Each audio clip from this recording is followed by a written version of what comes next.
Chers amis de la librairie Rengart, chers amis des livres, chers amis des rendez-vous du lundi, bonjour.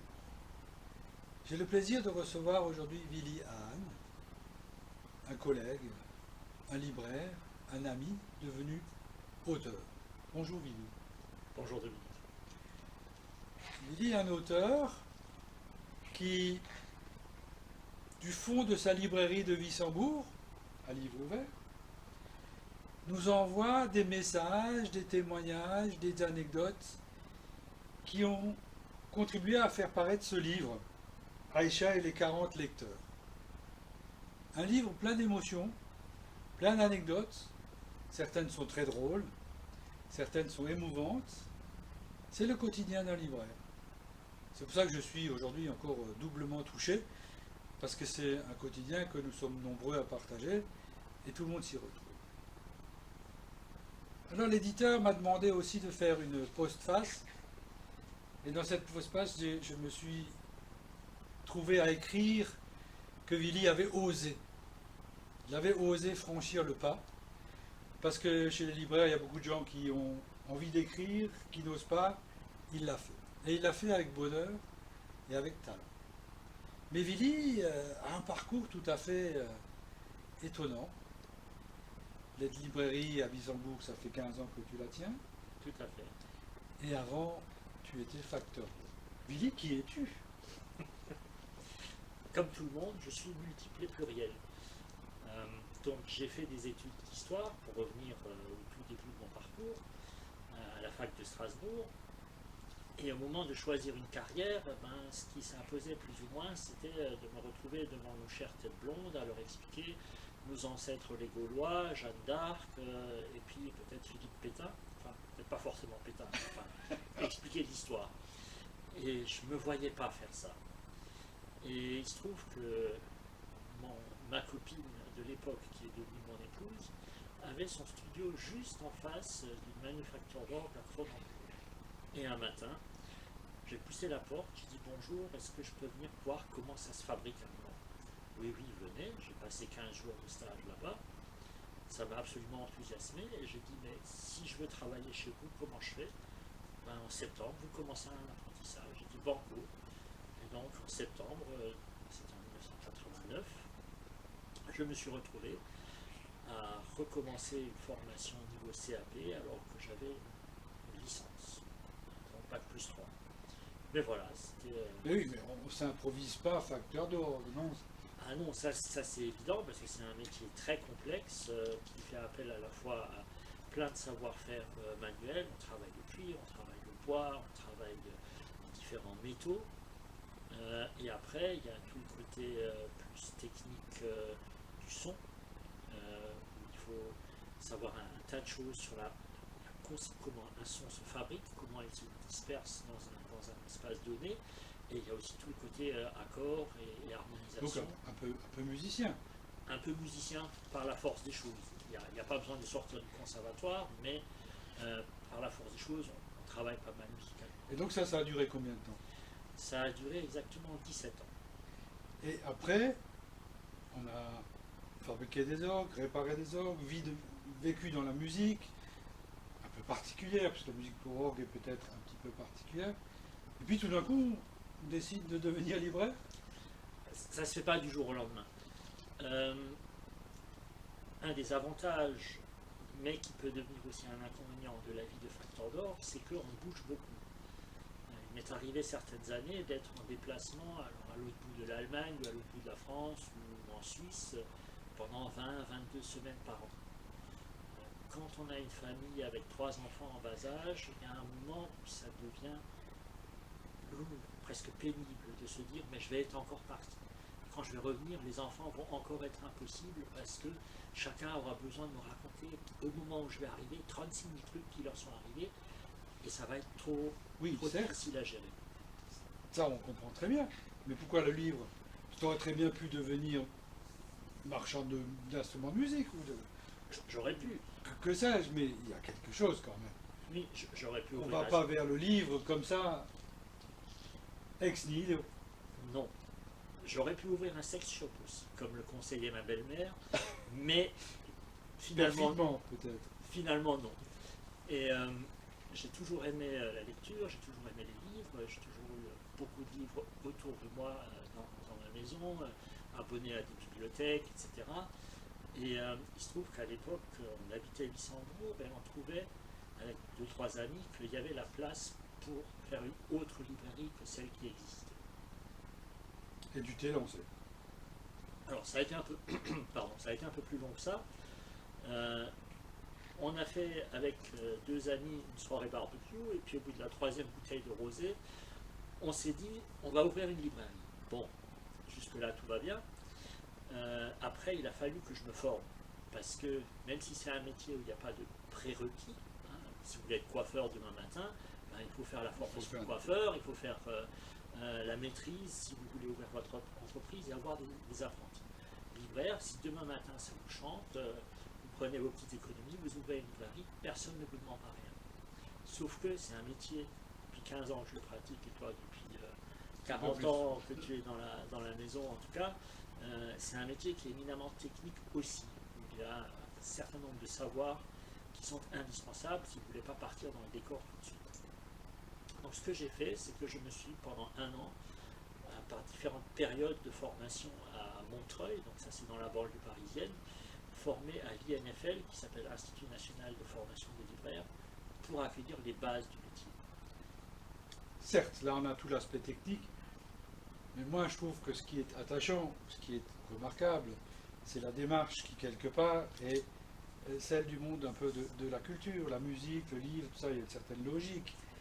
Et je crois que dans le rendu que nous avons là, ça transparaît. Alors j'ai une phrase que j'aime à dire de temps en temps, c'est que par rapport à mes métiers que j'ai exercés, j'ai une certaine appétence pour les métiers en voie de disparition. Merci, c'est sympa pour les libraires. Parfois ça fait rire un peu jaune. Le facteur d'orgue est un métier qui est en difficulté. La librairie est un métier qui est en permanence en mutation, on va le dire comme ça. Mais je crois que ces mutations, ces changements, le fait que ça soit un métier où il y a toujours des choses nouvelles à rencontrer, à faire, comme tu dis, ça transparaît dans mon livre. Alors il y a quand même quelque chose qui me paraît aussi à relever, qui doit être complètement différent. Facteur d'orgue, on comprend très bien, c'est des équipes qui travaillent à restaurer les orgues ou à en fabriquer, mais qui ont toujours qu'un seul interlocuteur dans le lieu où ça se trouve, une église ou ailleurs. Là, on a quand même inversé complètement la démarche, puisque tu es tout seul vis-à-vis d'une pléthore de clients, de lecteurs, et dont tu fais témoignage. Donc on a toutes sortes de clients. Et ce livre, Aïcha, c'est un des lecteurs, c'est un des, pardon, un des clients, mais il y en a toutes sortes. C'est une galerie de portraits assez extraordinaire. Ben, c'est ce qui nous arrive au quotidien dans les librairies. Euh, Là où je m'inscris peut-être légèrement en faux, c'est que effectivement, quand on est facteur d'orgue, on a un interlocuteur institutionnel qui est le commanditaire, une paroisse, une église. Voilà. Mais au quotidien, on va rencontrer plein de gens. Quand on arrivait avec tout notre petit barda dans une église, ça défilait pendant des journées entières. Il y avait plein de gens qui défilaient, qui venaient voir ce qu'on faisait, qui venaient discuter avec nous. Et c'est ce côté du contact avec les gens qui m'a toujours beaucoup plu. Et c'est ce que je retrouve dans mon métier de libraire. Tous les jours, il y a des gens qui rentrent, que je connais pas, qui vont être sympas, qui vont être pénibles pour certains, désolé messieurs, dames, mais parfois les clients sont aussi un peu compliqués à gérer. Mais c'est ce contact, c'est cette rencontre, c'est ça qui me plaît aussi dans ce métier. Alors comme on le disait, c'est une galerie de portraits, mais qui sont toute une succession d'anecdotes que nous vivons tous. On a tous eu des gamins qui nous ont demandé la petite chose d'Alphonse Daudet, ou comment c'est, le légume de Boris Chian. Bon voilà. On retrouve toutes ces choses qui sont anecdotiques, mais il y a des choses très sympathiques, il y a des choses très tendres aussi. Alors Aïcha, on va en lire un extrait, on a des clients allemands, on a des clients complètement atypiques. Il y a l'histoire d'un petit costaud qui est en fait très, très fleur bleue, un un monsieur qui est jaloux parce que le libraire a offert une rose à sa femme, toutes sortes de choses assez rigolos. Donc, je vais me permettre de lire le début de Aïcha.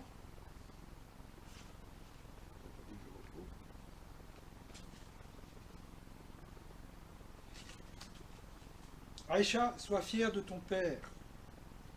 C'est tout le soleil du Maghreb qui entre avec eux dans la librairie. D'abord, il y a Aïcha, appelons-la ainsi.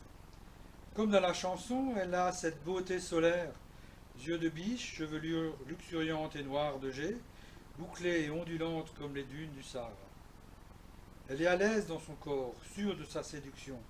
Lorsqu'elle sourit de tout son visage, elle illumine l'air autour d'elle.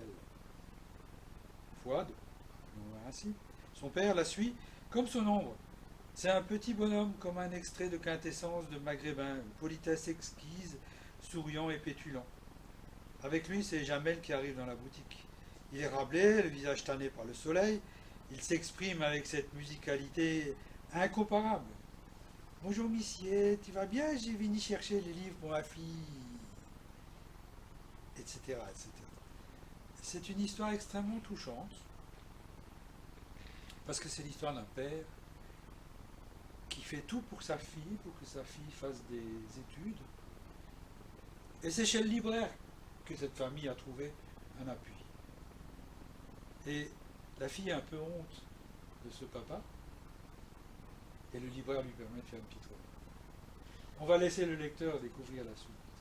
Tout à fait. Mais ce texte est très très beau, parce qu'en plus de ces anecdotes, il faut quand même le souligner, il y a le talent de Billy. Merci, c'est très gentil.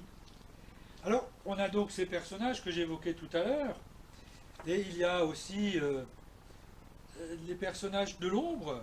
Billy rend hommage au chauffeur. Tous les jours, nous sommes livrés, il y a un camion qui ne porte que des livres, qui nous apporte chose. Donc, si tu veux, tu voulais nous lire la page 97, Petite main.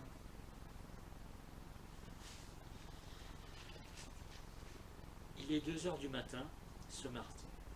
Comme tous les jours de cette semaine qui commence, il se lève et se prépare pour aller travailler.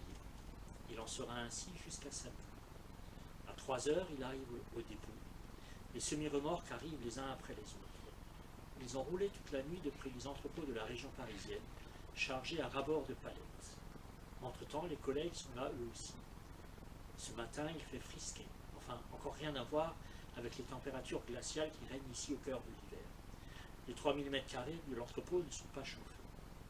Le balai des tire-palettes et autres Fenwick se mettent en branle. Les cris fusent entre les employés au fur et à mesure que les camions sont vidés. Il faut ouvrir les films plastiques qui sanglent les cartons, comparer les listings envoyés par les fournisseurs avec les étiquettes sur les colis, trier par destinataire, etc., etc. Le temps presse, à peine quelques minutes pour prendre un café au distributeur et échanger quelques mots ou une blague avec les chauffeurs. En voiture sillonne.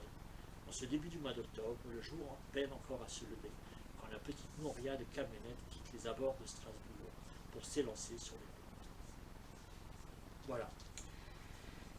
Effectivement, rendre hommage à ces petites mains, c'est aussi ce qui fait notre bonheur, parce que ce sont des relations au quotidien, et le chauffeur qui vient nous voir tous les jours, à force, ça devient peut-être pas un ami, mais un complice du quotidien.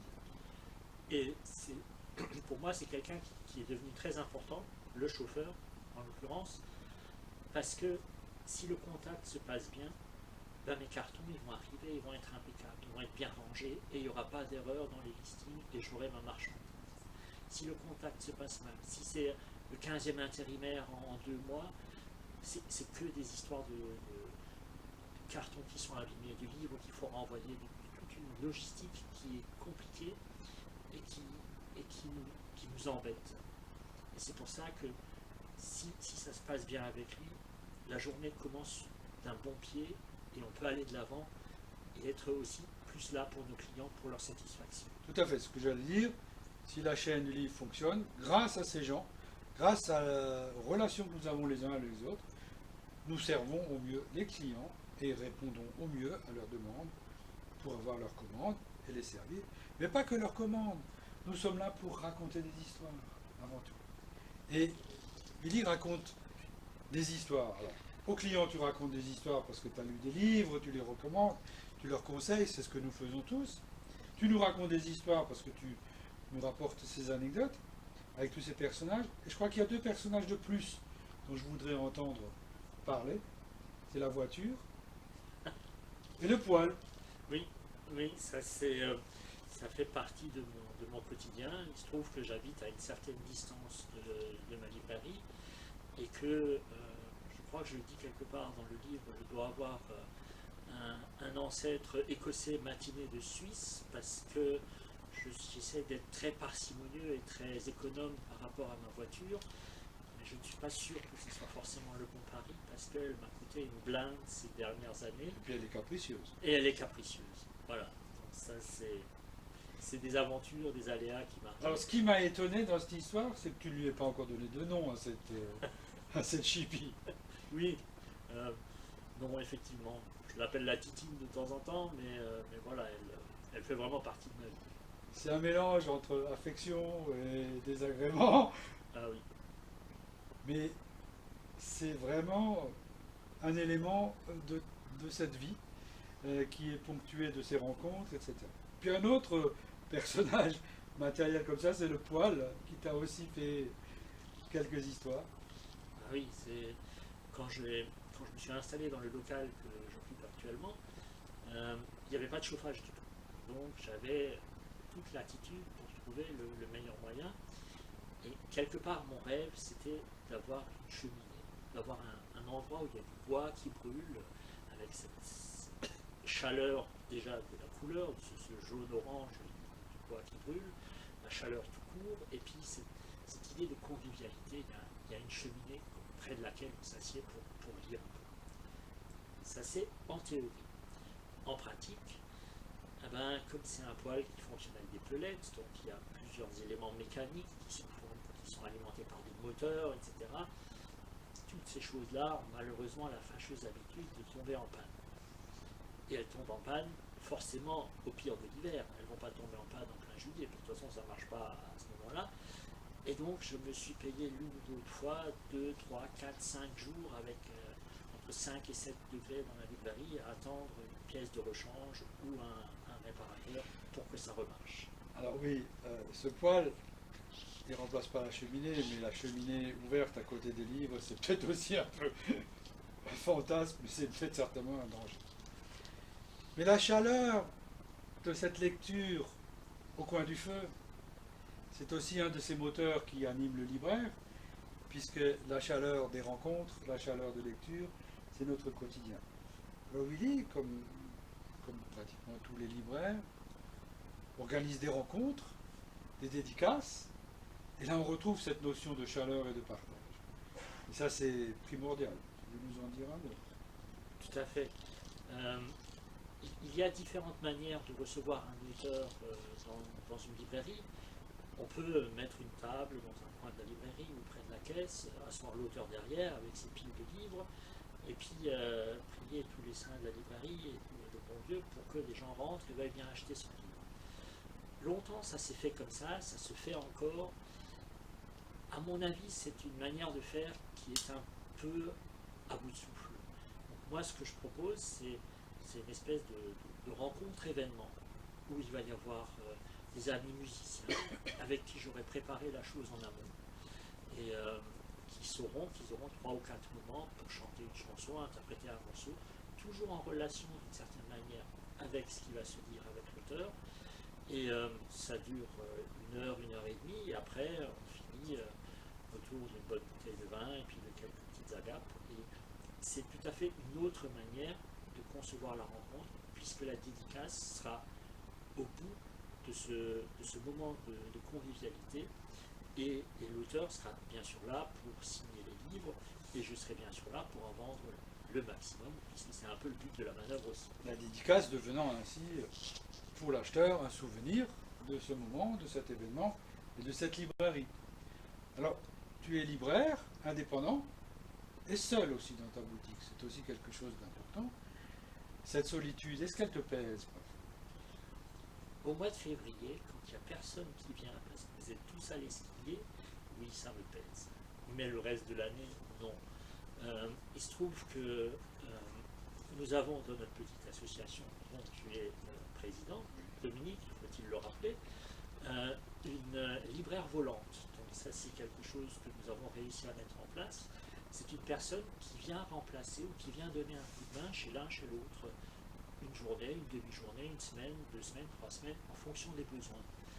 Et pour moi c'est vraiment une bouffée d'air parce que je me suis rendu compte, j'adore mon métier, j'adore être dans la librairie, j'adore rencontrer les gens, mais j'ai besoin aussi de temps en temps simplement de prendre l'air, ne fût-ce qu'une journée, pour voir autre chose, pour regonfler ou recharger les accus, et d'avoir cette personne en qui je peux avoir confiance, qui vient, qui me donne un coup de main, ou qui même me remplace, ça c'est absolument indispensable. Effectivement, ça donne un peu d'air et ça soulage. Mais cette présence permanente dans cette boutique, c'est quelque chose qui fait partie de ta vie et qui est aussi le fondement de ce que tu as comme relation avec les gens qui viennent te voir, avec les clients, avec les rencontres. Et tes lectures sont le lien, c'est ça qui fait notre bonheur. Alors, pour terminer, je voudrais juste conclure sur un aspect que nous partageons tous les deux. Nous sommes peut-être les deux derniers, ou parmi les derniers libraires dialectophones de la région, puisque quand la télé ou la radio a besoin d'un libraire sachant alsacien, c'est ou toi ou moi. Oui, c'est un peu ça. Oui. J'ai eu le bonheur d'avoir Trevekman comme prof et toi Madsen comme prof, ce qui le marque. Et dans ces petits textes, il y en a un, page 182, si tu veux bien le prendre, où tu te laisses aller à disserter sur une petite expression qui nous est propre, mais qui nous singularise comme d'autres peuvent singulariser les Marseillais ou d'autres. Donc c'est dans un texte qui s'appelle Le Furtif, par exemple. Donc page 182, pardon, je fais un petit excursus dialectologique. Yo en alsacien tient à peu près à égalité avec hopla, le même rôle que comme chez les Marseillais. En quelque sorte, c'est la locution à tout faire. Là où ça devient subtil, c'est que la longueur de la diphtongue en change radicalement le sens. Yo, un seul O, je suis content, surpris ou amusé.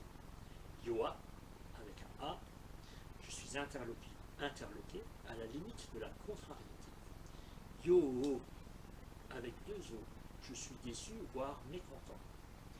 Yo, voire 3, voire plus de O à la fin, je suis désappointé, grave, voire carrément fâché. Et si les O sont modulés sur une tierce ou sur une quinte, alors là, nous atteignons la limite du supportable. Et j'aime beaucoup ce texte parce que je trouve que ça rend tellement compréhensible pour les non-dialectophones cette subtilité qu'il peut y avoir dans une langue et dans notre dialecte alsacien, et qui peut-être permettra à l'un ou l'autre d'entre vous de voir que la réaction, elle est circonstanciée et elle est très précisément déclinée en fonction de ce qui arrive. Ça permettra peut-être aux non-dialectophones de nous comprendre un peu mieux. Jo, genau. Ich kann nur sagen, kauft das Büchlein, das ist wunderschön. Ihr lernt alles, was alldälisch in der Buchhandel lebt. Découvrez ce livre, découvrez le quotidien des libraires. C'est une ode à notre métier, une ode à nos relations, à nos rencontres. Et c'est vraiment un partage à déguster avec le libraire ou avec les amis. Merci Willy. Merci Dominique. Merci à vous. Bonne lecture. Bonne lecture de Aïcha et les 40 lecteurs. Et au revoir. Et je vous donne rendez-vous pour un prochain rendez-vous du lundi. Merci.